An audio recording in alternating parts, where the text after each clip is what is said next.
दोस्तों, आज हम एक ऐसे राज से पर्दा उठाने जा रहे हैं जो सदियों से दिलों में दफन है। इस्लाम का वो पहलू जिसने मुसलमानों को दो हिस्सों में बांट दिया, सुन्नी और शिया। यह सिर्फ इबादत या रस्मों का फर्क नहीं, बल्कि सोच, इतिहास और मान्यताओं का टकराव है। क्या आप जानते हैं कि यह फर्क सिर्फ नमाज और मातम तक सीमित नहीं है, बल्कि यह लड़ाई इस बात पर है कि रसूल अल्लाह सल्लल्लाहु ताला अलैहि वसल्लम के बाद कौन था असली वारिस। आज की ये वीडियो आपकी सोच को झकझोर कर रख देगी। तो इस वीडियो को आखिर तक जरूर देखिएगा, क्योंकि हर अगले मिनट में वो खुलासे होने वाले हैं जो आपने पहले कभी नहीं सुने होंगे। और आखिर में हम एक ऐसी बात बताएंगे जो शायद दोनों फिरकों को जोड़ने की एक कुंजी बन सकती है। उससे पहले आपके किस फिरके को सही फिरका मानते हैं, कमेंट करके अपनी राय जरूर दें। तो चलिए शुरू करते हैं एक सच्चाई जिसे जानना हर मुसलमान के लिए जरूरी है। दोस्तों, शिया और सुन्नी इस्लाम के दो बड़े फिरके हैं। सुन्नी दुनिया के मुसलमानों का 80% है, जबकि शिया की कुल आबादी 10 से 15% है। हिंदुस्तान की तकरीबन 10 से 13% आबादी का ताल्लुक शिया फिरके से है। हजारों सालों से ये दोनों जमातें एक दूसरे के साथ रहती नजर आती रही हैं, मगर इसके बावजूद इन दोनों के दरमियान एक काफी गहरी और न खत्म होने वाली लकीर भी दिखाई देती है। आज की इस वीडियो में हम इन दोनों जमातों के दरमियान कुछ ऐसे इख्तिलाफात का जिक्र करेंगे जो कि सदियों से इनके दरमियान मौजूद है। नंबर 1, सुन्नी और शिया के दरमियान पहला इख्तिलाफ उस वक्त पेश आया जब आप सल्लल्लाहु ताला अलैहि वसल्लम के विसाल के बाद खलीफा को चुनने का मसला दरपेश था। एक जमात ने कहा कि रसूलुल्लाह सल्लल्लाहु ताला अलैहि वसल्लम के विसाल के बाद जानशीन उनके खानदान से ही होना चाहिए, जबकि दूसरी जमात ने सहाबाए किराम में से एक लायक शख्स का मशवरा दिया। आगे चलकर पहली जमात शिया कहलाई, जबकि दूसरी जमात अहले सुन्नत के नाम से मशहूर हो गई। नंबर 2, शिया हजरात को तमाम मुसलमानों से अलग करने वाला अमल इनका मातम है, जो कि ये लोग मुहर्रमुल हराम के दिनों में करते हैं। इनके मुताबिक करबला के मैदान में नवासाए रसूल सल्लल्लाहु ताला अलैहि वसल्लम को शहीद करने के बाद उनके खानदान के साथ जुल्म किया गया। इसी गम में शिया हजरात मातम करते हैं। नंबर 3, सुन्नी जमात में कलमा कुछ यूं पढ़ा जाता है, ला इलाहा इल्लल्लाह मुहम्मदुर रसूलुल्लाह, जिसका तर्जुमा कुछ इस तरह है कि अल्लाह के सिवा कोई माबूद नहीं और मुहम्मद सल्लल्लाहु ताला अलैहि वसल्लम अल्लाह के रसूल हैं। जबकि शिया हजरात कलमा कुछ इस तरह से पढ़ते हैं, ला इलाहा इल्लल्लाह मुहम्मदुर रसूलुल्लाह अलीयुन वलीउल्लाह व वसय्यु रसूलिल्लाह व खलीफतु बिला फसल, यानी अल्लाह के सिवा कोई इबादत के लायक नहीं, मुहम्मद सल्लल्लाहु ताला अलैहि वसल्लम उसके रसूल हैं, अली अल्लाह के वली हैं, रसूलुल्लाह के वसी और आपके खलीफा बिला फासिल हैं। इस कलमे के आखिरी हिस्से में सुन्नी और दूसरे फिरके इख्तिलाफ रखते हैं, और वो ये कि हजरत अली शियाओं के मुताबिक रसूलुल्लाह सल्लल्लाहु ताला अलैहि वसल्लम के बगैर किसी फैसले के खलीफा हैं, जबकि अहले सुन्नत के मुताबिक हजरत अली इस्लाम के चौथे खलीफा हैं, जिनको हजरत अबू बकर सिद्दीक, हजरत उमर फारूक और हजरत उस्मान गनी रजियल्लाहु ताला अन्हु के बाद खिलाफत मिली। नंबर 4, क्या सुन्नी और शिया दोनों का कुरान एक ही है? इस बात का जवाब हां भी है और नहीं भी, क्योंकि दोनों जमातों का कुरान अरबी जबान में तो बिल्कुल एक जैसा है, लेकिन इनके तर्जुमे और तफसीर में फर्क मौजूद है। नंबर 5, सुन्नी फिरके से ताल्लुक रखने वाले लोग हदीस की रोशनी में दिन में 5 बार नमाज अदा करते हैं, जबकि शिया हजरात भी दिन में 5 नमाजें ही पढ़ते हैं, लेकिन ये अपनी नमाजें मिला लेते हैं और दिन में सिर्फ 3 बार अदायगी करते हैं। नंबर 6, सुन्नी जमात माह रमजान के दौरान 20 रकात नमाजे तरावीह अदा करती है, जबकि शिया हजरात नमाजे तरावीह को हजरत उमर रजियल्लाहु ताला अन्हु की तरफ से ईजाद किया गया एक बिदअत ख्याल करते हैं, और क्योंकि वो लोग हजरत उमर के बहुत ज्यादा खिलाफ हैं, इसलिए इनके यहां नमाजे तरावीह पढ़ने का कोई रिवाज नहीं है। नंबर 7, शिया लोग हजरत अली रजियल्लाहु ताला अन्हु को तमाम अंबियाए इकराम से अफजल तस्लीम करते हैं। इसके जवाब में वो लोग हदीस बयान करते हैं कि नबी करीम सल्लल्लाहु ताला अलैहि वसल्लम ने हजरत अली को अपना नब्ज़कार करार दिया है, जबकि सुन्नी हजरात हजरत अली को अंबियाए इकराम से अफजल तस्लीम नहीं करते। ये लोग हजरत अली को इस्लाम के चौथे खलीफा और दामाद रसूल सल्लल्लाहु ताला अलैहि वसल्लम के नाम से ही जानते हैं। नंबर 8, दोनों जमातों में तलाक का तरीका भी अलग अलग है। सुन्नी जमात के मुताबिक अगर एक शख्स अपनी बीवी को एक वक्त में 3 तलाक दे दे तो उसी वक्त उनकी तलाक हो जाती है, जबकि शिया हजरात तलाक को इतना आसान नहीं समझते। इनके मुताबिक तलाक के लिए 2 गवाहों की जरूरत होती है। इसके अलावा शिया एक बार में दी गई 3 तलाकों को एक ही तलाक तसव्वुर करते हैं। शायद ये एक महफूज रास्ता है। नंबर 9, शिया फिरके में बाज साहबाए इकराम को बुरा भला कहने का रिवाज भी रहा है। पहले ये खुल्लम खुल्ला और सरेआम महफिलों में हुआ करता था, लेकिन आजकल ऐसा नहीं है।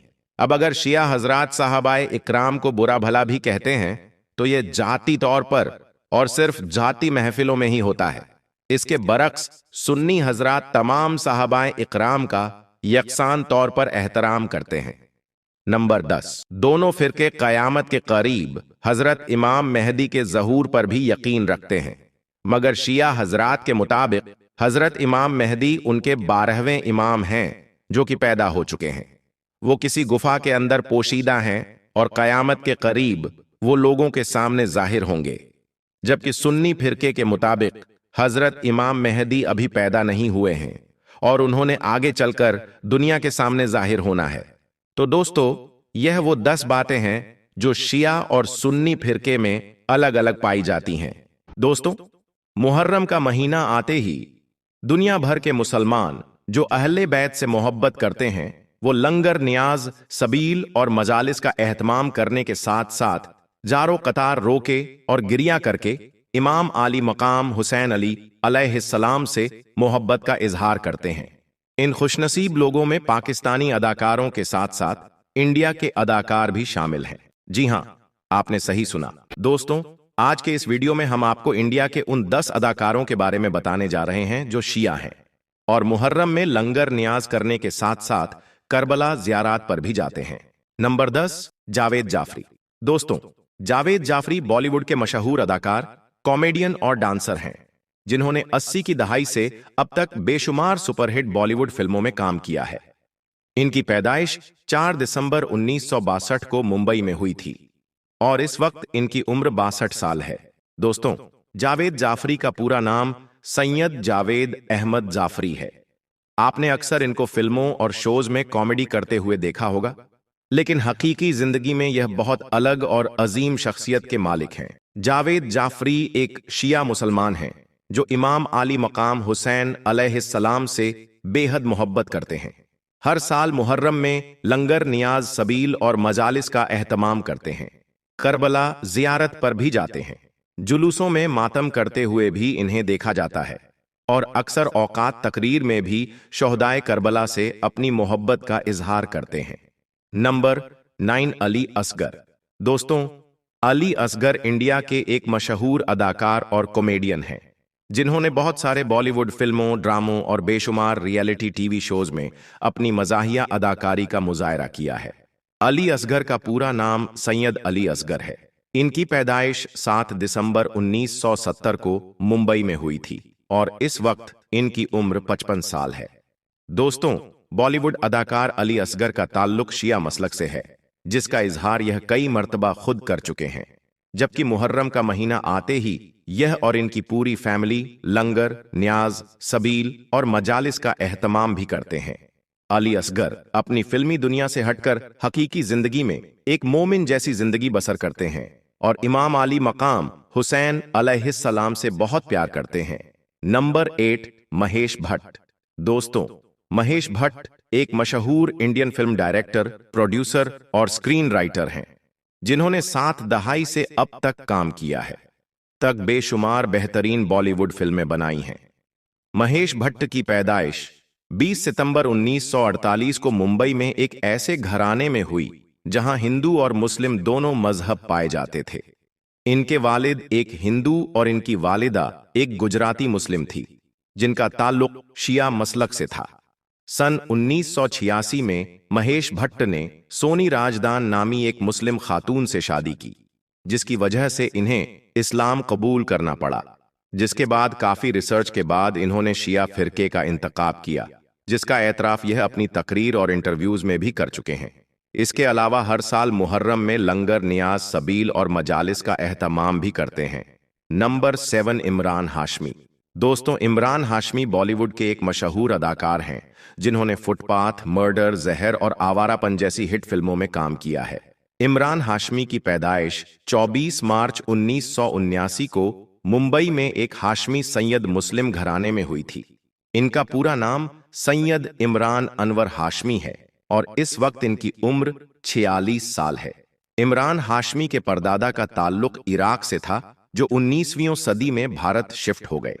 उसके बाद 1947 में भारत और पाकिस्तान पार्टीशन के वक्त इनके दादा सैयद शौकत हाशमी पाकिस्तान शिफ्ट हो गए, लेकिन इमरान हाशमी के पेरेंट्स और बाकी फैमिली इंडिया में ही मुकीम रही, जिन्होंने बिजनेस और शोबीज को ही अपना वसीला रोजगार बनाया। इमरान हाशमी का ताल्लुक भट्ट फैमिली से भी है। महेश भट्ट इनके अंकल हैं। आपको यह बात जानकर हैरानगी होगी कि इमरान हाशमी अपनी फिल्मी दुनिया से हटकर असल जिंदगी में एक अजीम शख्सियत के मालिक हैं।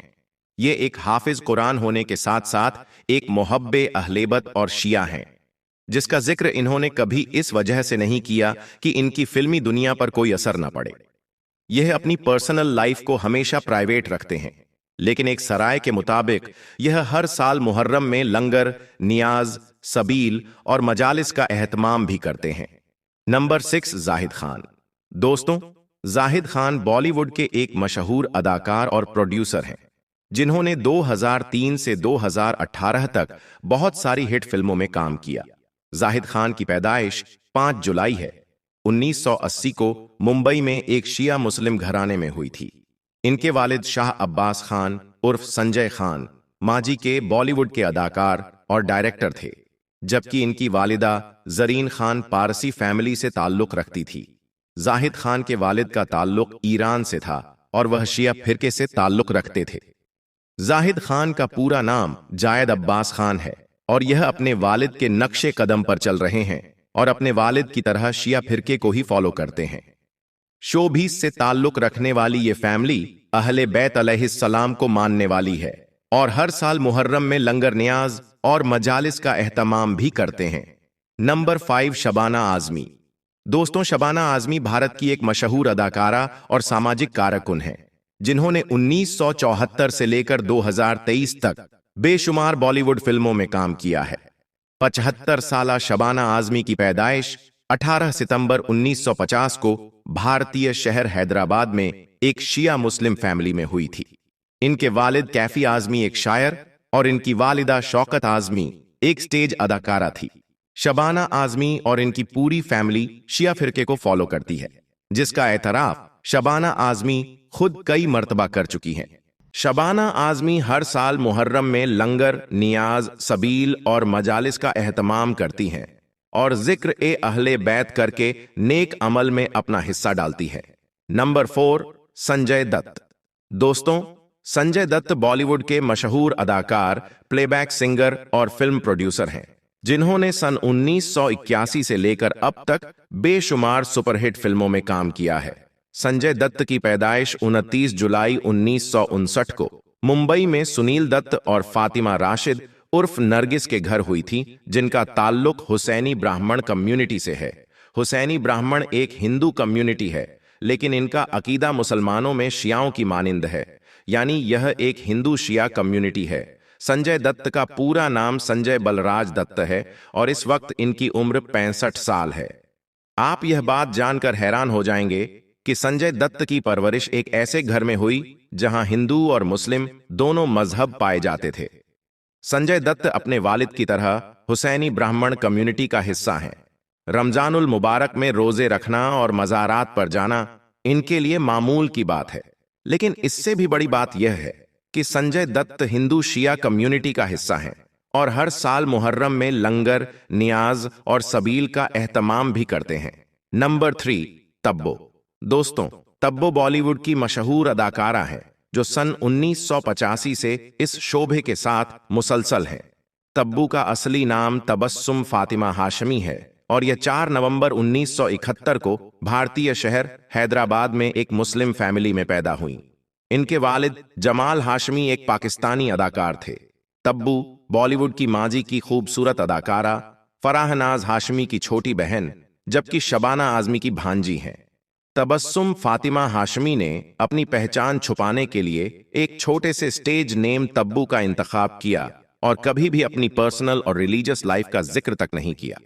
लेकिन तब्बू भी अपनी फैमिली की तरह शिया मजहब को फॉलो करती है और मुहर्रम के महीने में लंगर, नियाज और मजालिस का एहतमाम भी करती हैं।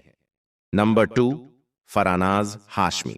दोस्तों, 9 दिसंबर 1968 को भारतीय शहर हैदराबाद में पैदा होने वाली फरानाज हाशमी बॉलीवुड की माजी की मशहूर और खूबसूरत अदाकारा हैं, जिन्होंने 1984 से 1984 तक काम किया। 2005 तक बहुत सारी लाजवाब बॉलीवुड फिल्मों में काम किया। फरानाज हाशमी के वालिद जमाल हाशमी एक पाकिस्तानी अदाकार थे, जबकि मशहूर बॉलीवुड एक्ट्रेस तब्बू इनकी छोटी बहन और यह शबाना आजमी की भांजी हैं। फरानाज की फैमिली शिया अकीदे को फॉलो करती है और फरानाज खुद भी शिया अकीदतमंद हैं और हर साल मुहर्रम में लंगर, नियाज और मजालिस का एहतमाम भी करती है। लेकिन इन्होंने अपनी जाती जिंदगी प्राइवेट रखी हुई है, सिर्फ अपनी फिल्मी दुनिया की वजह से। Number 1, Salim merchant. दोस्तों, सलीम मर्चेंट भारत के मशहूर म्यूजिक कंपोजर, अदाकार और गुलूकार हैं। सलीम और सुलेमान दोनों भाई हैं और बॉलीवुड में इन्हें सलीम सुलेमान के नाम से जाना जाता है। सलीम मर्चेंट की पैदाइश 3 मार्च 1974 को मुंबई में एक शिया मुस्लिम फैमिली में हुई। इनके वालिद सदरुद्दीन मर्चेंट एक म्यूजिक डायरेक्टर थे। सलीम मर्चेंट की उम्र इस वक्त 51 साल है और बॉलीवुड के मशहूर गुलकारों में इनका शुमार होता है। 90 की दहाई से सलीम और सुलेमान म्यूजिक की दुनिया से जुड़े हुए हैं। सलीम मर्चेंट गानों के अलावा नात, कसीदे, मरसिए और नोहे वगैरह भी पढ़ते हैं और हर साल मुहर्रम में लंगर, नियाज, सबील और मजालिस का एहतमाम भी करते हैं। तो दोस्तों, यह थे बॉलीवुड के वो 10 अदाकार जो शिया हैं। दोस्तों, जैसा कि आप सभी को मालूम है कि इस वक्त हिंदुस्तान के बहुत से इलाकों में पानी भर गया है। जगह जगह पर बाढ़ आ रही है, जिससे लोगों की जान माल का काफी नुकसान हो रहा है। कुछ जगहों पर तो इस पानी की वजह से इतने ज्यादा हालत खराब हो गए हैं कि जिनको देखकर लोगों की आंखों में आंसू आ रहे हैं। आज हम आपको बताने वाले हैं कि पानी का यह सैलाब जब एक गांव की मस्जिद में दाखिल हुआ तो उस वक्त अल्लाह ताला का ऐसा क्या मौजिज़ा हुआ कि जिसे देखकर गैर मुस्लिम लोग भी अल्लाहू अकबर का नारा लगाने लगे। और यही नहीं, इस पूरे वाक्य को सुनकर आप भी हैरान रह जाओगे। इसलिए आज का ये वीडियो आप सभी के लिए बहुत ही खास है। आप इसको आखिर तक जरूर देखिए। और सबसे पहले, अगर आपको अल्लाह ताला पर पूरा भरोसा है तो आप इस वीडियो को दिल से एक लाइक जरूर कर दें और मेहरबानी करके इस वीडियो को शेयर भी कर दें। दोस्तों, इस गांव में गैर मुस्लिम और मुसलमान दोनों साथ साथ रहते थे। ये गांव अपने अमन चैन और अपने भाईचारे की मिसाल के तौर पर जाना जाता था।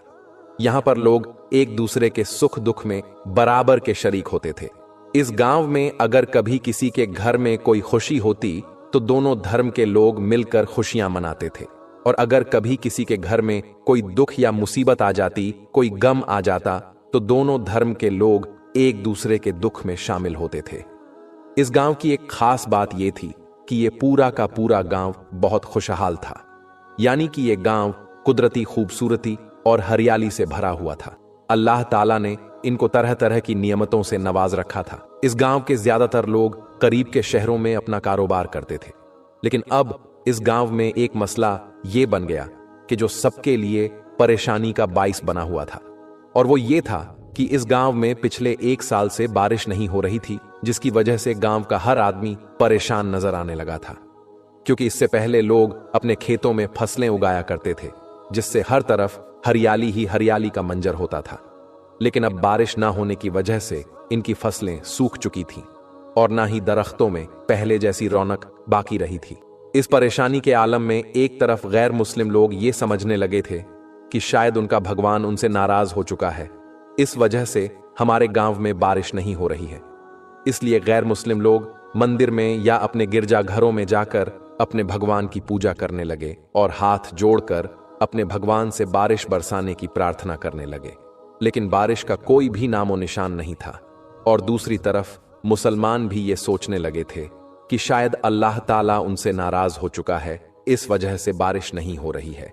इसलिए वो भी अपनी मस्जिद में जाकर नमाज पढ़ने लगे और गिड़गिड़ाकर अल्लाह ताला से दुआएं मांगने लगे। लेकिन आसमान पर बादल का एक टुकड़ा भी नजर नहीं आ रहा था। हालांकि इस गांव में रहने वाले तमाम मुसलमान नेक दिल और इबादत गुजार थे। उन्हीं में से एक बुजुर्ग मौलवी साहब भी थे, जो अपनी नेकी और इबादतों की वजह से पूरे गांव में मशहूर थे। मौलवी साहब सिर्फ 5 वक्त की नमाज ही नहीं पढ़ते थे, बल्कि वो रात को उठकर तहज्जुद की नमाज भी अदा किया करते थे। और यही नहीं, मौलवी साहब हर वक्त अल्लाह का जिक्र करते और गांव के दूसरे लोगों को भी नेकी की तरफ माइल करते। ऐसा था इस पूरे गांव का माहौल। लेकिन इस वक्त बारिश ना होने की वजह से इस गांव के लोग बहुत परेशान हो चुके थे। इसलिए इस परेशानी के आलम में गैर मुस्लिम लोग अपने ईश्वर से प्रार्थना कर रहे थे, जबकि मुसलमान अपने अल्लाह से मदद की दुआएं मांग रहे थे। लेकिन दूर दूर तक बारिश की कोई भी उम्मीद नजर नहीं आ रही थी। दोस्तों, इस तरह से अब तक वक्त गुजरता जा रहा था। अप्रैल और मई की शदीद गर्मी का मौसम आ चुका था। दूसरी तरफ पूरे गांव में हर तरफ सूखा पड़ा हुआ था। इस वजह से दरख्तों के पत्ते भी झड़ चुके थे। शदीद गर्मी की वजह से जमीन तप रही थी। और यही नहीं, बारिश न होने की वजह से इस गांव में पानी की भी शदीद कमी आ चुकी थी। लोग अपने जानवरों को पानी पिलाने के लिए मीलों दूर चलकर जाते थे, लेकिन वहां पर भी उन्हें मायूसी का सामना ही करना पड़ा था। एक दिन मौलवी साहब, जो हमेशा की तरह यानी कि अपने मामूल के मुताबिक गांव की गलियों से गुजर रहे थे, उन्होंने देखा कि शदीद गर्मी की वजह से गांव गांव के लोग बेहाल हो चुके हैं। इसके साथ ही उस वक्त सूरज की तपिश भी इतनी ज्यादा थी कि मौलवी साहब को ऐसा लगा जैसे कि वो इस शदीद गर्मी में पिघल जाएंगे। फिर जैसे ही मौलवी साहब आखिरी गली तक पहुंचे तो उनके दिल में शदीद परेशानी और बेचैनी ने जन्म ले लिया था।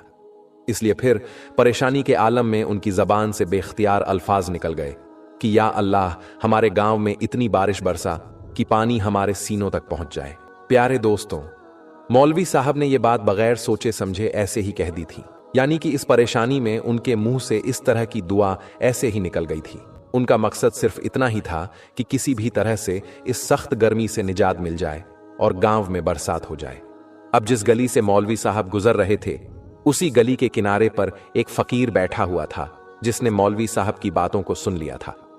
यह सुनकर वो फकीर बाबा मौलवी साहब से कहने लगे कि आप ऐसी दुआ अल्लाह से ना करें, क्योंकि हमारे गांव में ज्यादातर घर छोटे और कच्चे हैं।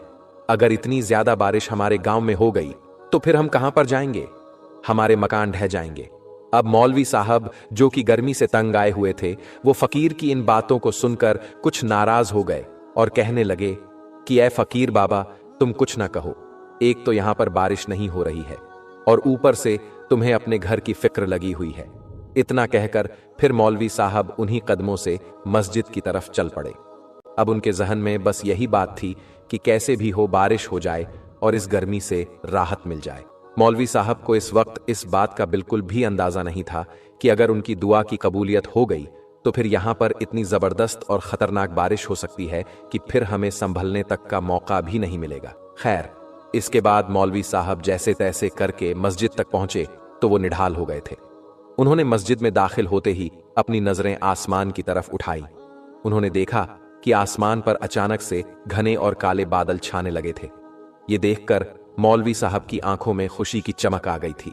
उन्होंने फौरन ही अल्लाह ताला का शुक्र अदा किया और फिर गांव वालों को खुशखबरी देने के लिए मस्जिद में मौजूद लोगों के पास गए और जाकर उनसे कहने लगे कि आज हमारे गांव में जरूर बारिश होगी।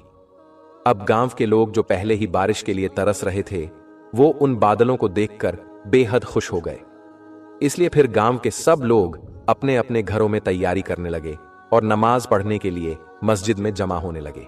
इसके बाद मौलवी साहब ने मस्जिद में जमात के साथ नमाज पढ़ाना शुरू कर दिया। फिर जैसे ही मौलवी साहब ने अल्लाहू अकबर कहा और नमाज पढ़ना शुरू किया तो बाहर से बादलों की गर्ज और बिजली की कड़कने की आवाज सुनाई देने लगी। आसमान पर खतरनाक से बादल छा चुके थे और फिर देखते ही देखते बारिश शुरू हो गई। लेकिन ये कोई मामूली बारिश नहीं थी। काले काले बादलों ने अचानक ही पूरे आसमान को ढांप लिया था। फिर इतनी तेज बारिश शुरू हो गई कि चंद ही लम्हों में गांव की सारी गलियां और सारे मैदान पानी से भर गए। पानी का बहाव इतना ज्यादा तेज था कि नदी नाले भी उसके सामने बेबस हो गए। अब मस्जिद के अंदर नमाजियों ने जब तेज बारिश को महसूस किया तो उनके दिलों में खौफ पैदा होने लगा था। लेकिन उन सब नमाजियों के ईमान की मजबूती ऐसी थी कि किसी ने भी अपनी नमाज नहीं छोड़ी। वो वैसे ही अल्लाह की इबादत में मशरूफ रहे। और इधर मौलवी साहब भी इमामत करते हुए उनको नमाज पढ़ाते रहे। फिर बारिश इतनी ज्यादा तेज हो गई कि मस्जिद के अंदर भी पानी दाखिल होने लगा और देखते ही देखते पूरी मस्जिद में लबालब पानी भर गया। यहां तक कि पानी नमाजियों के सीनों तक पहुंच गया। दोस्तों, अब हर तरफ पानी ही पानी भर चुका था। यहां तक कि गांव का हर कोना पानी में डूब चुका था। गांव वाले अभी कुछ देर पहले जो बादलों की आमद पर खुशी मना रहे थे, अब वो सब खौफजदा हो गए थे। लेकिन इधर मस्जिद में मौलवी साहब और उनके साथियों ने पानी के बहाव में भी अपनी नमाज को जारी रखा, क्योंकि उनके दिलों में अल्लाह पर मुकम्मल भरोसा था। इसलिए उन्होंने पूरे ईमान के साथ अपनी इबादत को जारी रखा। अब दोस्तों, धीरे धीरे पानी बढ़ता ही जा रहा था, यहां तक कि पानी नमाजियों के सीनों तक आ गया। लेकिन तमाम नमाजी अल्लाह की मोहब्बत और उसकी रजा के लिए वैसे ही मस्जिद में नमाज अदा करते रहे। और फिर इस तरह से मौलवी साहब और सारे नमाजियों ने अपनी नमाज मुकम्मल की और मस्जिद से बाहर आकर देखा तो वो सब के सब हैरान रह गए, क्योंकि उन्होंने देखा कि उनका गांव मुकम्मल तौर पर पानी में डूब चुका है। वो जगह जो अभी थोड़ी देर पहले खुश्क थी, वो जगह अब पानी के एक बड़े बहाव में डूब चुकी थी। गांव के लोग जो थोड़ी देर पहले खुशी से झूम रहे थे, अब वो सब के सब खौफ और परेशानी में मुब्तला हो चुके थे, क्योंकि जिनके घर कच्चे थे वो पानी में ढह चुके थे। इसलिए अब ऐसे लोगों के लिए पनाह लेना भी मुश्किल हो गया था। हर तरफ चीखों पुकार की आवाज आने लगी थी। लोग अपने प्यारों को बचाने की कोशिश कर रहे थे। गैर मुस्लिम अपने ईश्वर से और मुसलमान अपने अल्लाह से दुआ कर रहे थे। इसके बाद मौलवी साहब के दिल में एक अजीब सी खलल पैदा हो गई। उन्हें एहसास हो गया कि उन्होंने परेशानी के आलम में जो दुआ मांगी थी वो बेसब्री से मांगी थी। इसीलिए अब वो एक बड़ी आजमाइश बनकर गांव के तमाम लोगों पर नाजिल हो गई है। इसीलिए फिर मौलवी साहब ने फौरन ही अल्लाह की बारगाह में हाथ उठा दिए और गिड़गिड़ा कर दुआ करने लगे, या अल्लाह हमें माफ कर दो, हमसे बहुत बड़ी खता हो गई है। या अल्लाह हमारी इस आजमाइश को दूर फरमा दो।